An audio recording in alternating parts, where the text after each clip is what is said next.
community resilience, and I'm a social entrepreneur. I'm one of the founding board members of True North Community Cooperative, and my wife and I own the Greenhouse, which is an eco-general store here in Thunder Bay. Thank you. What are you hearing in this campaign? What are people telling you at the door? What are people telling you in the sidewalks and the stores and while you're going along? What's the Green Party hearing? Well, a lot of what I'm hearing is why I ran. Is a lot of people are fed up with conventional politics and the conventional parties and the conventional politicians, and really tired of promises that are not being followed through in this region. So, like I said, I've spent a lot of time around, and I've seen the impacts of our wishes being ignored, and policies that really focus on siphoning resources out of the north and building the south. So, I ran for the same reason that I'm hearing a lot of people talk about not voting or not wanting to vote for conservatives or whoever's out there talking about these issues and professing a great respect for us, but really not reflecting our needs as a northern communities. Yeah, we had an article on Net News Ledger the other day about someone saying, just don't vote. Mm-hmm, mm-hmm. What would you say to people who say don't vote at all? Well, and largely this is what happens in Aboriginal communities. I see the voter participation on reserves at about 30%, and really removing ourselves from the election process and from decision making allows those that do get in to make decisions that seem to reflect those of the voters. And so I really do encourage people to participate. The Green Party has a great platform, and certainly as a candidate here, I have a lot of ideas that I think resonate with Northern Ontarians. So, I think that it's time that people step up and vote and voice their concerns. There's not a lot of choice to choose from, but certainly it's time to assert ourselves. Now, you talked about the Green Party platform and what it appeals to the North. Mm-hmm. What's in the Green Party platform that people should know about? Well, certainly the concept of stopping selling off our natural resources. In no way is this preventing economic development, but ensuring that as Northerners and as Ontarians, we get some benefit for what's coming off of our territories. The example I give is the recent forgiveness of the loans and grants and stumpage to a local forestry company.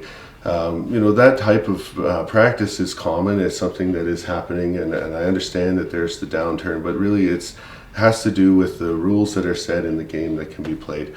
Companies play the game within the structure that's there, and those rules are set by government. So a lot of people have talked to me about access roads. For example, the road between Manitowodge and Greenstone is a critical artery for those communities. It's not only economic activity and in allowing people to travel around, but what used to take an hour and a half to get to medical appointments in Greenstone, hockey tournaments, fishing derbies, is now a 6-hour ride around.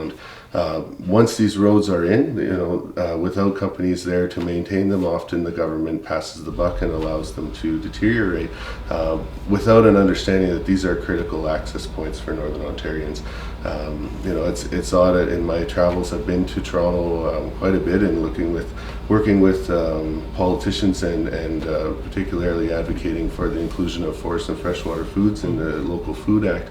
But to see how that process takes place, right, where we have it go to committee, but however the committee's list goes out and it's first come first serve, and Northerners are often left aside from that, and at a great cost to go down and share our opinions. I'll use the Local Food Act as an example, where forced tenure reform, which happened a couple of years ago, for some reason they think it's enough to have one meeting in Thunder Bay, take our input on paper and go away and make decisions without us. And so as a candidate here, I've been advocating for the devolution of decision making to Northern Ontario.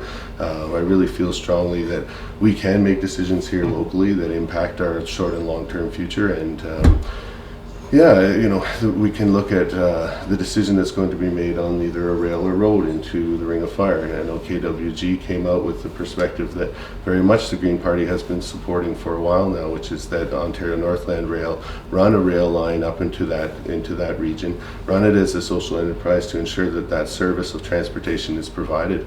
Again, the realities of the dirt roads, of the bush roads, that's a lot of traffic on there, a lot of big trucks pulling ore out.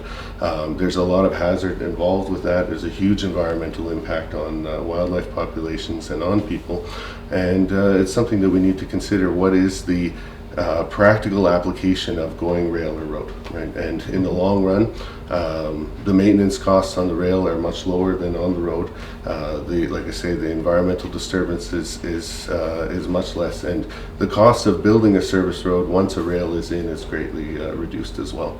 So these are something that the Green Party has been advocating for already, and something that I, as a candidate, am advocating for as well.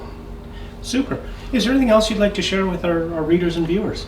Sure. Well, when I talk to people about the idea of vote splitting or strategic voting, really we have right now in Ontario 3 conventional parties which are running on platforms that are very much similar to what they've been saying before. Unfortunately, we're going to end up probably with a very similar government than we had before.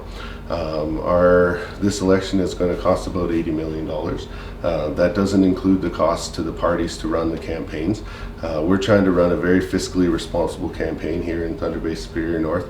As you notice, we don't have signage out, and it's something that really requires a huge cost on our part, but also leaves a huge environmental cost in the future. Those signs will be around for a long time.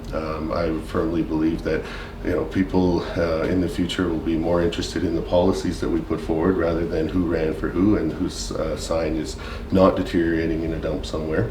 So we're putting out memes online on our Facebook group. We're communicating with people. The Greens are having a open forum in Waverly Park at 12 o'clock on this Sunday. And like I said, going back to the topic of strategic voting, really where we are with these conventional parties is marginalized to begin with, right? We'll have a representative who will be whipped with the party vote, will be one northern voice of 107 ridings, and certainly I want people to consider what that means to potentially vote for one Green MPP. We have a lot of really great platforms, like I mentioned, the environmental ones, but certainly guaranteed annual income is something that the Green Party is pushing for. There was an experiment done in Manitoba that was very successful and showed that it's a lot more effective and cost effective than running a social assistance program. And these are some things that a single Green MPP can introduce as legislation and force the other parties to talk about and force the other parties to either vote for or against.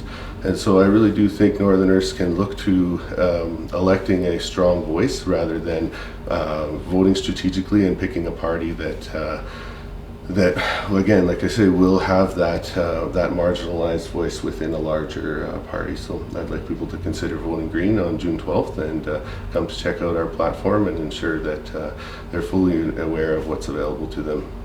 Okay, Joseph, thank you very much for coming in and for sharing having me. on what's going, and good luck on the 12th. Thank you very much. Take care. Goodbye.